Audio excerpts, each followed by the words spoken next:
how to tell one's maximum and minimal volume for each muscle. Do you just have to experience it, find out? Is there any general guideline for this? Any tips? So this is like, I really like the conceptual model of like the minimum effective volume and kind of the maximum. Like we know that volume and hypertrophy kind of has this inverted U relationship. So if you had a graph that was, you had a y-axis, x-axis, and you had this inverted U curve, anything above, and like basically anything above the x-axis would be muscle growth. Okay, so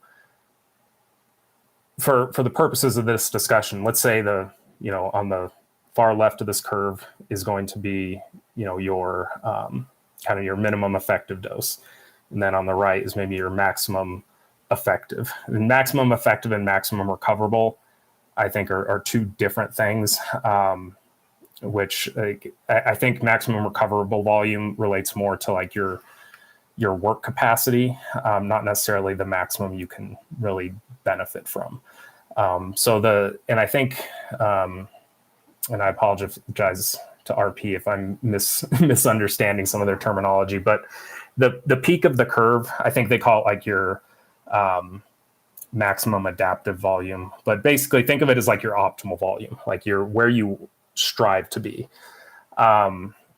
So there's a wide range there. And I think that I do think there's a lot of people that kind of overcomplicate the volume conversation, and they're trying to find like the perfect amount.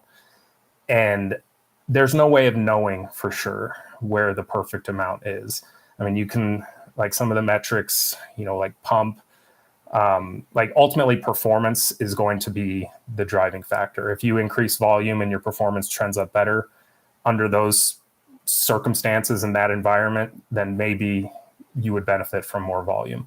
But I will tell you, a lot of people that we work with, I end up reducing people's volume a lot more than I end up increasing it. And it doesn't mean that we're like low volume team or anything like that. It's just that a lot of people can pull back on volume, manipulate some of their, training variables, like rest interval plays a very large impact in the volume discussion. If you're not resting long enough and you're generating, a lot of localized and central fatigue, you might need more sets in order to offset like the less stimulus on a per set basis. So with adequate rest, you'll probably find that like your volume is, you pick a spot where you're resting long enough and you're moving the needle in terms of performance. And I mean, at least, then you're somewhere in the middle. Very few people are operating on the minimum effective end. If anything, they're probably doing a little bit more than what maybe they would maximally benefit from. So, and like kind of speaking in blanket terms there, but I would say on average, that's the case for most of the situations I've encountered. But, things that could affect, like we don't have any research to show us like what for all of these different muscle groups, like, okay, this is the range for this muscle group. This is the range for this muscle group. I mean, they can be guidelines and starting points, but understand like it's a moving target, and, exercise, like here's some variables that could impact the volume tolerance, like the resistance profile of the movement, whether you're training, or getting into lengthened positions that might cause more muscle damage, rest interval, rep range. If your goal is hypertrophy, but you're doing low reps, then you might need more sets, tempo. So a lot of this stuff, like once you start understanding how like muddy the waters can get when it comes to giving recommendations on volume, you start to realize that optimal is where you're making progress, staying healthy, and you're enjoying it, and it's sustainable. I mean, if you're going in, like, I don't think like the high intensity, like Mike Mentzer style, that's probably lower than you should be doing in most cases, but we also don't need to be doing, 25, 30 sets per week for a muscle group.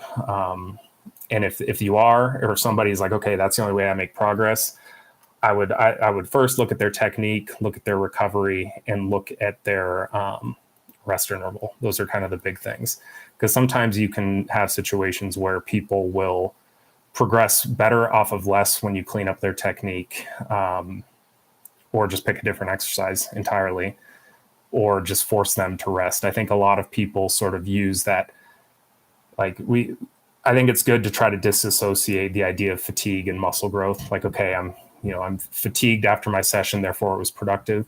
Like, fatigue is ultimately going to limit mechanical tension through various avenues.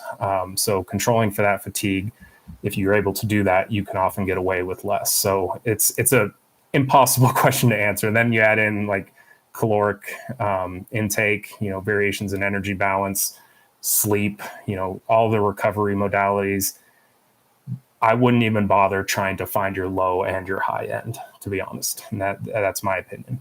I would find where you're comfortably progressing, staying healthy, and are enjoying it, and ride it out. And then if you plateau, maybe take a deload, change some things, maybe change exercises if you'd like, go again. But if you hit a wall and you feel like you're doing everything right, that's when I would consider adding a bit more, unless you're like very far on the low end to begin with, which is, like I said, pretty rare.